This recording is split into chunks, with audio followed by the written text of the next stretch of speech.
Hey everybody, this is Mike Bono from the North Andover Athletic Association, and you are listening to the Nightly News Podcast, the show that brings you inside the lines of North Andover High School athletics. Hey Al, welcome back to the podcast room. Hi Mike, how are you? I'm doing well. Guess what?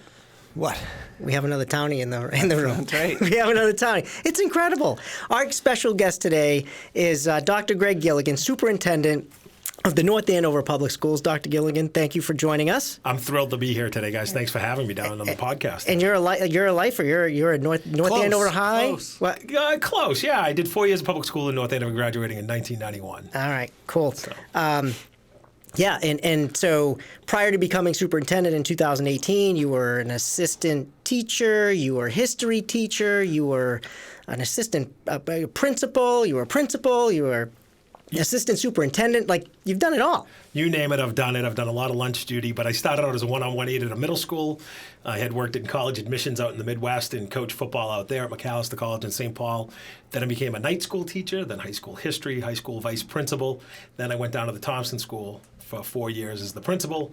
And then I became the assistant superintendent for teaching and learning and superintendent now 5 years. So you coached football out at McAllister. I did. And did you coach anything here while you were here for North Andover High? Yeah, absolutely. I coached winter track and I coached the football team as an assistant. And I think I was class advisor to at least 3 classes. So I've done a lot of proms as well. So are you a track guy? Like, you coach track? Yeah, in high school I was captain of track. Yeah? So I was captain of the winter track team. What was your event? Well, I started out as a runner, believe it or not, and by the time I was a senior, I was strictly throwing. And I think it was the 55 dash that we had down in the shortest one. The shortest one. All right. Was that on purpose? I think so. I could throw the shot put pretty good. Yeah. McAllister, Caitlin Panos, graduate, North Andover High graduate, out playing basketball at McAllister. Awesome place, and believe it or not, I knew she was going out there. I talked to her dad one day. I think it was at one of the games, and I used to be the announcer for the girls' basketball team out there. Oh wow! Cool. Yeah. Wow, that's pretty cool. So, you took over for Dr. Jennifer Price, back in 2018. Year and a half into your stint, the pandemic hits. And so this is your first time being a superintendent. I mean, nothing could have prepared you for that disaster. Well, sometimes you can look at things in a couple ways, and it gave me the opportunity to lead. I mean, 8 days onto the job, we had the gas explosions here in the Merrimack Valley. Yeah, that's right. And we opened up the ABECC, and the site work was supposed to be done, and we had to get the kids in. The site work didn't finish up until almost December, so it gave you a chance to lead, and then the pandemic hit. And so, in March of 2020, and it's been, I'm lucky to have a great team of people that work around me and a great staff. And we have great parents in North Andover. So that makes it worth it, and it makes it doable. Yeah, I'm a firm believer in, as a leader, surrounding yourself with people who are smarter than you in a lot of areas. And that's secret to leadership success, in my opinion. So you, as far as like sports goes, you're a sports guy. Like you're at all the games. You're rooting everybody on. What's your favorite? Interesting. So I love softball. I don't know why I love softball, but it's my favorite sport to watch on TV, and I love watching softball. But I like them all. And so as someone who had played sports in high school, I was captain of the football team with Todd Doolin back in 1990, captain of the winter track team and some really great people. I was also in the chorus all 4 years in high school. I was a singer. Not very well, but I was, I'd like to sing. So you can do that, right? You can sing a tune right now. If you want. A microphone right in front of you. Yeah, I know. But so I love any of the live performances. But softball is one of my favorites. I love, I obviously love to get to a football game. Basketball's been quite a run, so I'm sure we'll talk a little more about that. But I also, in the last week, got to go to mock trial down at Lowell District Court and watch some of our kids perform there, and go to the Honor Society banquet and see our kids, recognized for what they do with that. So there's a lot of ways I really enjoy getting out and seeing our kids, and they see. I think it's important when they see, not only the school leaders but their teachers and the people in the community in different ways other than the traditional role. It's got to be difficult. I mean, obviously you have your own family, and sounds like just based on what you just said and based on what I've seen, you're 3, 4, 5, 6 nights a week you're going to something.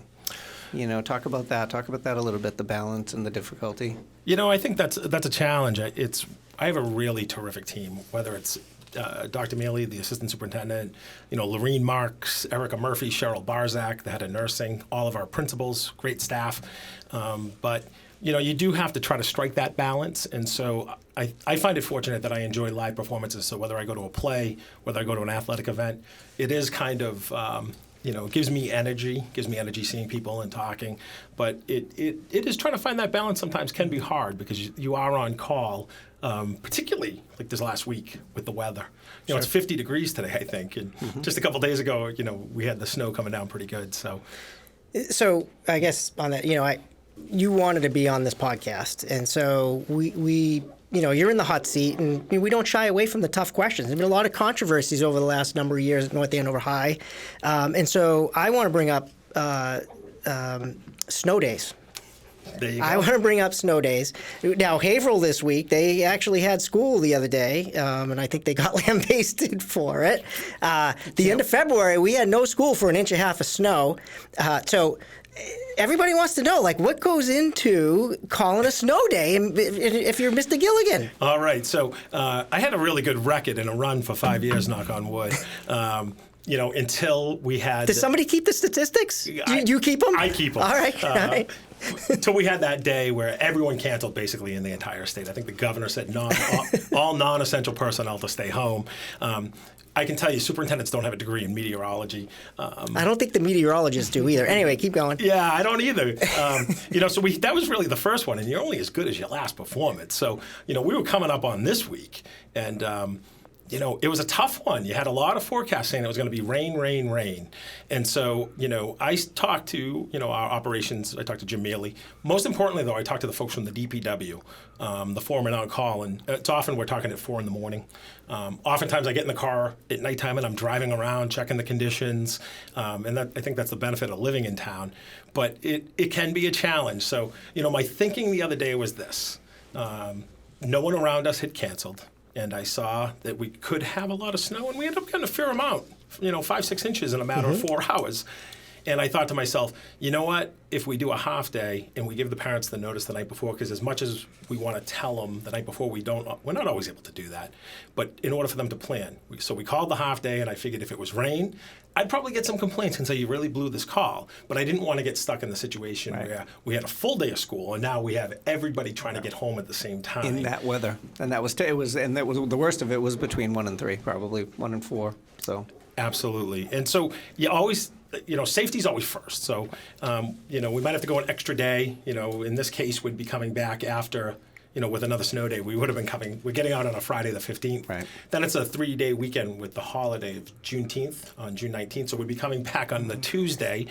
But, you know, a lot of people think that factored into it. You know, you really just have to say, what's the safest thing to do here? And if you think in those terms, I sleep better at night. I thought all the teachers were outside your door saying, don't call a snow day. But I digress. Anyway, so yeah, no, not an easy decision. I'm sure. Longer the days when we went to school when there were 4, 5, 6 inches on the ground. But times have changed, right? I mean, times have changed significantly since we were in school, for sure. Yeah, the dynamics of folks, just the ability to be able to come get somebody or be able to get out, you know, that's changed. But also, I mean, it's really changed.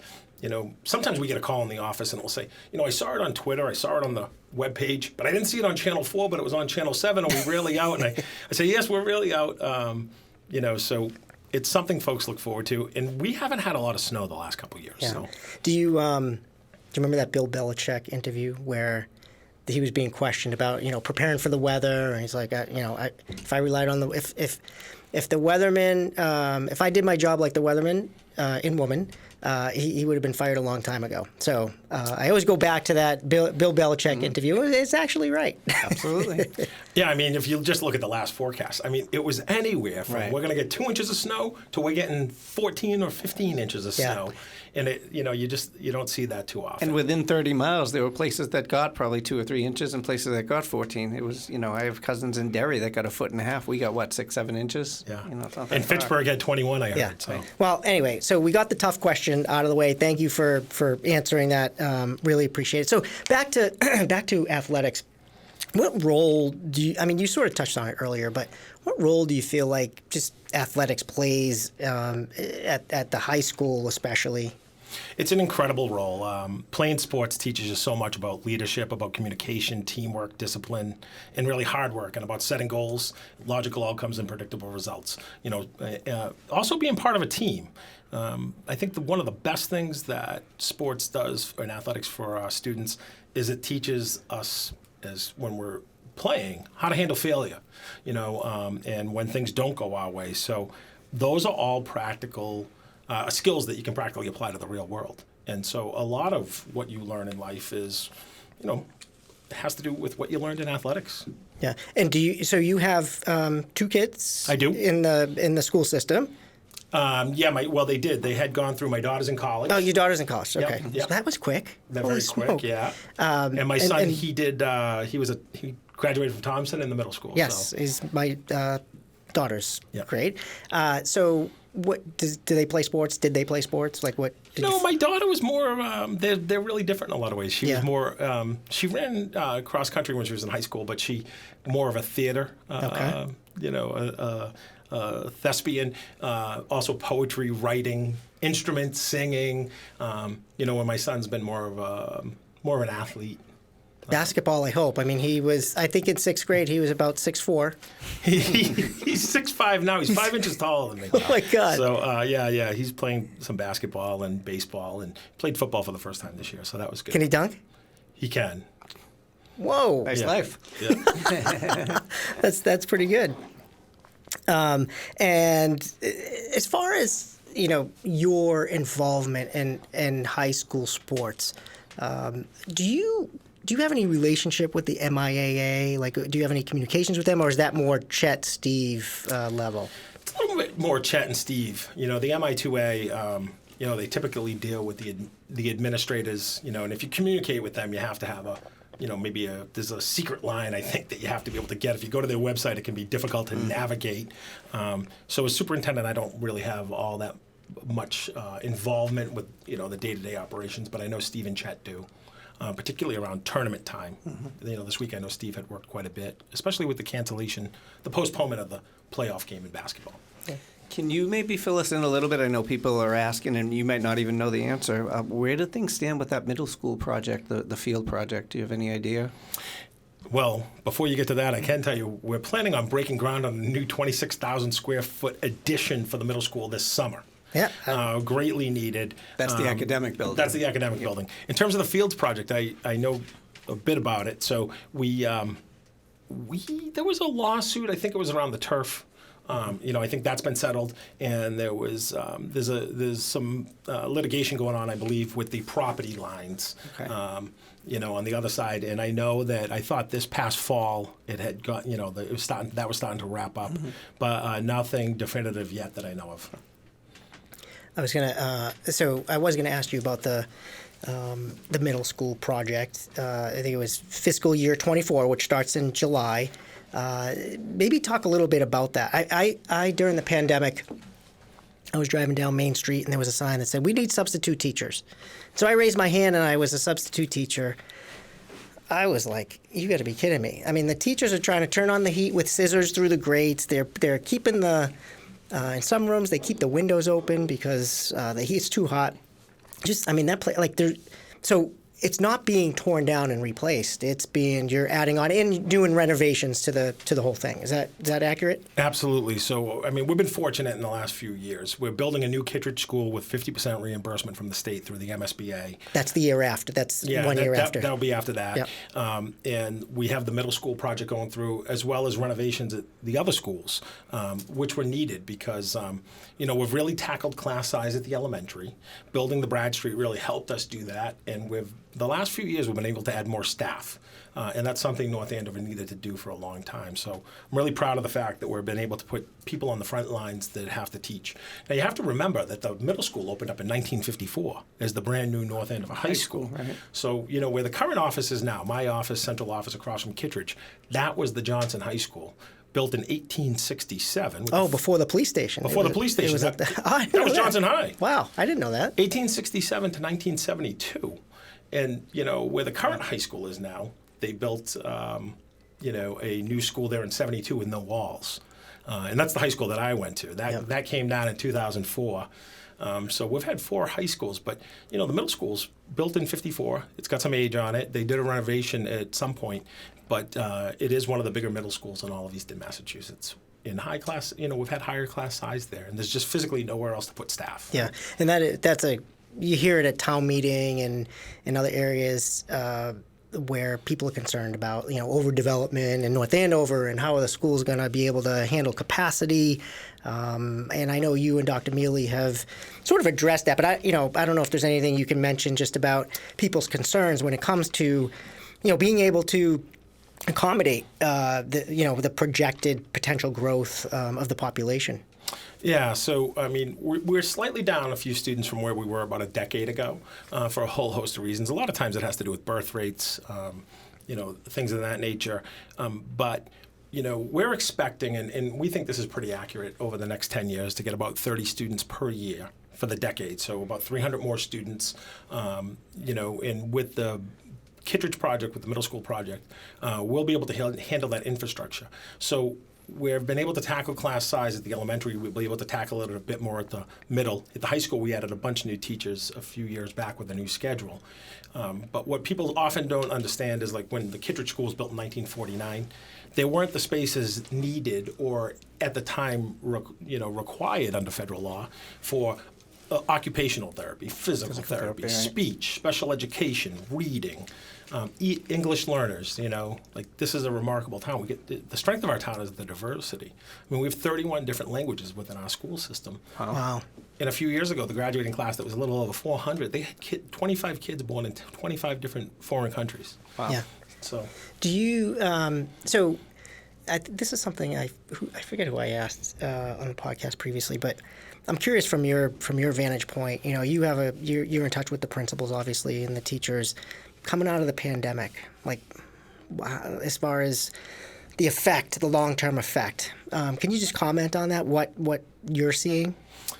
yeah. So, I mean, I think it's come kind of in phases. I think the one thing that you'll see is you see nationwide that education, a lot of the research that's coming out now in some of the studies, is it has one of the highest burnout rates, followed by healthcare workers and then public safety. Right. So there's a lot of folks who have been leaving the profession across the United States. And more importantly, I think there's less people going into the profession. And so I think that's going to be a challenge everywhere over the next decade, particularly as teachers start to retire. North Andover's had we have a great staff, really good retention. 70% of our staff are, veteran teachers, but they have quite a few years to go. They probably were born in North Andover and just like everybody else, don't want to leave. They could be. But, I think more importantly, the pandemic, folks are tired. There's a lot of challenges. I mean, it's no surprise to you guys the challenges around mental health, around well-being, and so those were only exacerbated. They existed before, but they've been exacerbated. And sometimes things are beyond the scope of what a school can handle to support a family or a student. And there's not a lot of great systems out there in terms of students in the mental health. And I know, Al, you know about this kind of work. It's scary what's going on in the hospitals right now. Not to get too down, there's kids literally waiting in a gurney in the ER for 3, 4, 5 weeks to get into a psych hospital. I mean, it's that bad, and hundreds of kids. The stuck list is incredible. Yeah, and I think if anything out there, although that help's not great, I think oftentimes what's most important when I talk to parents is no one should feel alone. Mm-hmm. And if they can connect with us, we can usually help point people in the right direction. But the challenges around mental health and substance use, any of those things within families, oftentimes they think, well, we're dealing with this alone. They're isolated, and they have to realize, like, this is happening all across the country. And, it's nothing to be ashamed of to ask for help. Yeah. Well, thanks for touching on that. I wanted to ask you about, just curious, give us some insight. You recently, within the last 2 months, I think, proposed a budget to the school committee, I assume, right? And I think it was like 5.3. Do I get that right? 5.5%. 5.5% increase. So as far as athletics goes, how how does that work? Like, do you even, obviously you got all these like big fish that you got to worry about, right? And then you get this guy Steve Nugent at the high school who's like, I want I want turf fields, I want a dome stadium, I want whatever. But how does that? How does athletics play into your budget? Since this is a sports radio show. Yeah. So I mean, it really is important, and with Steve was a great hire. I was really thrilled to be able to get him on board to make that transition from the director of guidance to athletics. It's really rejuvenated athletics. Not that it needed it necessarily, the rejuvenating. It did. But, it needed it. Steve does a great job. He's passionate about our kids and about a good experience, right? Yeah. So a lot of the things that you're talking about are more capital projects. So when we talk about doing this with athletics, it's more of a capital project, which is separate from the operating budget. Got it. So, as we continue in this facilities master plan, for example, as we look at some of the elementary projects down the road, that includes a gym at Franklin School. Places where particularly our feeder systems, the Booster Club and some of the other athletic programs can use, because they can get tight during bad weather and during the winter seasons. Sure. So the operating budget, that's more for buses and equipment and uniforms and that kind of thing, referees, all that stuff? Yeah. So, specifically, the operating budget would go to pay for all the coaches, that work within the operating budget each year, pay for, some of the game officials, whereas, as much as folks would think like gate receipts would, cover some of the other stuff, I think that's where some of the fees have been, and they've been around for since 1991. The MIAA was, what were they charging, like $11, $11.50 to get into a game? Mm-hmm. Like, what the heck? And it's not like, I mean, if you host, you get something to cover your costs, but like, holy smokes, that was crazy. Yeah. So, just you mentioned user fees. I think the maximum, right? The family maximum is $700. And I think it's been the same for years. Do you guys ever discuss the possibility of increasing those? Like, is that should people anticipate that somewhere down the road? In a perfect world, I'd love to eliminate user fees. I'm not sure. There aren't many districts that don't have them. And they've been around for a long time. And budgets in North Andover have been tight for a long time. It's the last couple of years we've been able to add, in the last 3 years we've been able to add 4 counselors to the district. We've been able to add over 10 teachers to the district, special educators, school psychologists, much needed positions. So it is something that we frequently think about because we want to maximize student participation in sports, and we have really high participation rates for a school. I will say, just from talking to parents from other districts, we're lower than a lot of them. And in line with all that Really? The user fees, yeah. Is that Merrimack Valley? Just, I have, I think I've talked to people from Methuen, I've talked to people from Andover, specifically, and we're right in line with what they do it a little differently, but the total amount is right in line. Yeah. I know the school committee over time has been really, really kept an eye on that. It's nothing that we want to increase. Right. We want to get the maximum amount of kids in, and certainly, there's help available if folks can't afford to use a fee. But oftentimes it's people in the middle, right? Like the working middle class, and when you paycheck to paycheck, or things are a little tighter, you may not want to ask, like, sure, how do we get some help with this? It just might not be an option, and we want to create as many, whether it's sports or any of our club's activities, we want to create as many options as possible for people. Yeah, I just figured, everything else is going up in price. I didn't know if that was like something that people should be prepared for. So appreciate you touching on that. So the superintendent role, like, I maybe it's just me, but I get the sense that like superintendents kind of jump from place to place, and it's like, you spend 4 years here, 5 years there, you go to the next place. You just re-up for another four-ish years? Is that, I got that right? Yeah, I think through 2026. So, it is a job. I think I'm the 9th superintendent here since 2004 or so. They don't last typically more than 3 years. I'm in my 5th. I think I might be the first person to be in my, make it past 3 years since maybe George Bladesdell, which goes back. We were in high school, right? Back a ways. Yeah. So, there is some I think that importance of stability and the importance to have a good team around you. I certainly know I have strengths, but I also have other areas where, I like to have people that work with me on the team that have strengths. And in a lot of ways, being superintendent is like being the head coach of a team. You have to find the most talented people that care about students with skills, and then find the right seats on the bus. Yeah. Do you have any idea or thoughts on like why about 3 years is about the threshold that you just mentioned? I mean, it's a tough job. It's not an easy job, but it's not like they go do something else. It's like they go to a different school system, right? Is that typically what happens? Yeah, I mean, sometimes, another opportunity comes along. Sometimes it wasn't a good fit. And oftentimes in this world, right, everything's about fit. And so I feel fortunate because, I think there's 35 openings right now. But when I got the superintendency, there were almost 60. And wow. 44 of us were first-time superintendents in my cohort. And so, it has to have the right values, the right fit, the right goals, the right community.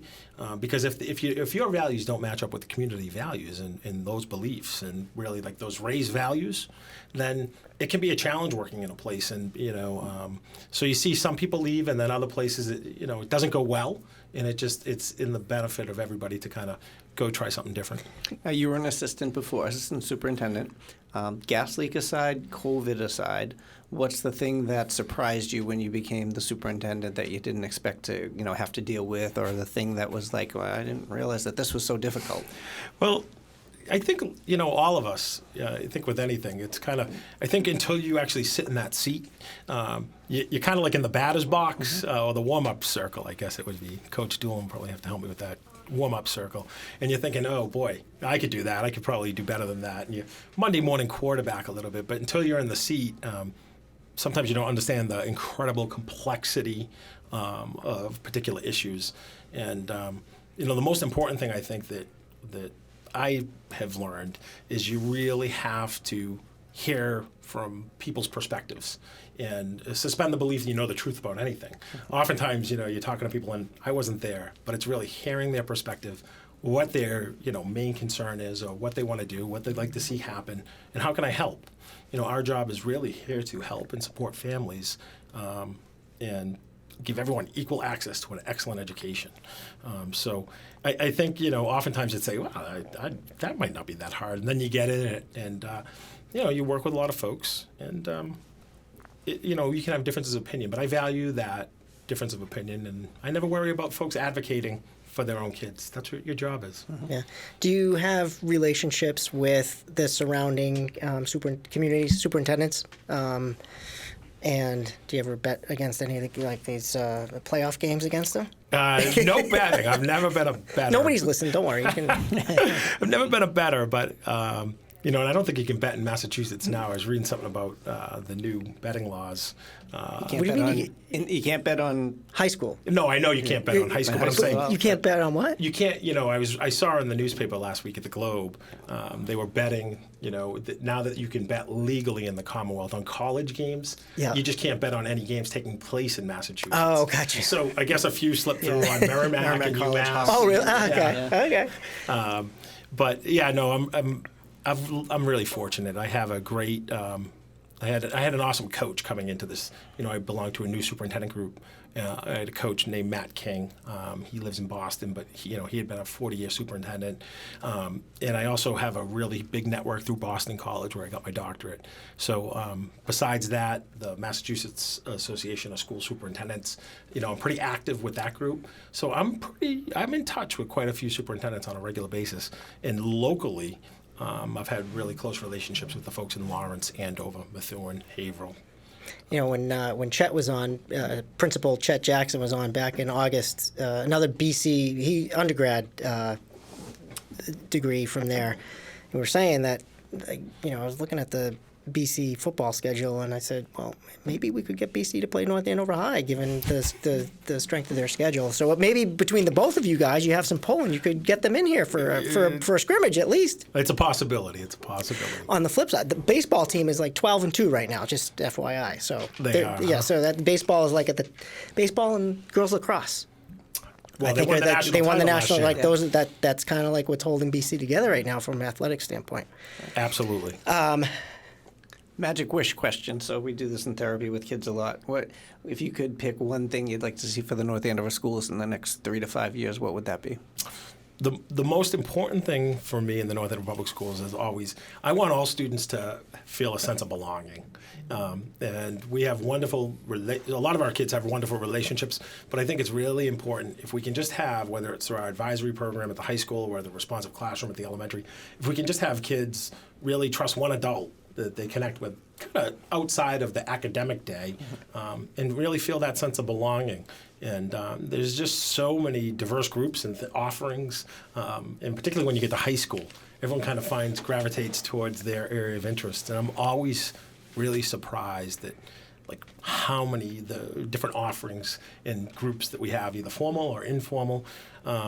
But my hope is that everyone feels a sense of belonging and that we continue to make progress recovering from the pandemic. Sure. Because although the pandemic has largely ended, The ramifications haven't. they have not. And with like this budget, what's been so great working with Melissa Murphy Rodriguez has been, the ESSER funding or the grant funding. That's largely drying up, but the problems related to the pandemic are not. And so we worked really thoughtfully to transition the last couple budgets to make these positions that we've added, about 30 positions, in perpetuity now. Nice. Cool. I'm going to end, I think, with a few rapid-fire questions. All right, let's go. If you wouldn't mind. The speed round. The speed round, yes. Favorite athlete, Favorite athlete? past or present? Oh, God, I love John Hanna. John Hanna, Yeah. the lineman. Wow. Yeah. Not too many people would mention John Hanna. That's pretty good. Picking one of the best 5 of all time, though. Yeah. I think he was the heaviest when he played at Alabama. The heaviest lineman to ever play at Alabama at 265 260, right? pounds. Yeah, something like that. Favorite sport? You kind of alluded to this. Favorite Boston sports team? Oh, I love the Celtics. The Celtics? Yeah. They're going to do it this year? I don't know. Favorite food?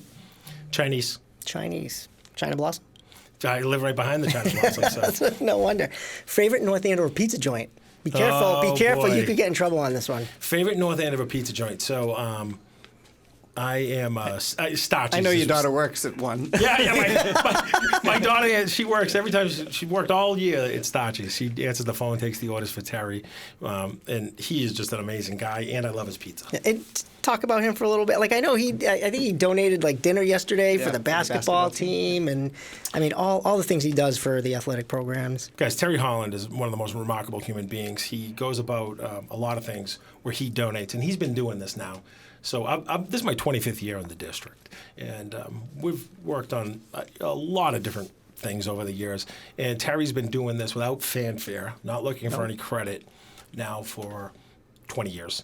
And he doesn't just do it here in North Andover. Right. I talked to other superintendents. He's doing it in Methuen. He's doing it up in Salem, New Hampshire. He's got a Salem store, too, yeah. And I think the best way to describe Terry Holland is during the pandemic, we were doing, I think at one point we were up to 3,200 meals a week through Erica Murphy and our food services to not only our students but to residents in the community.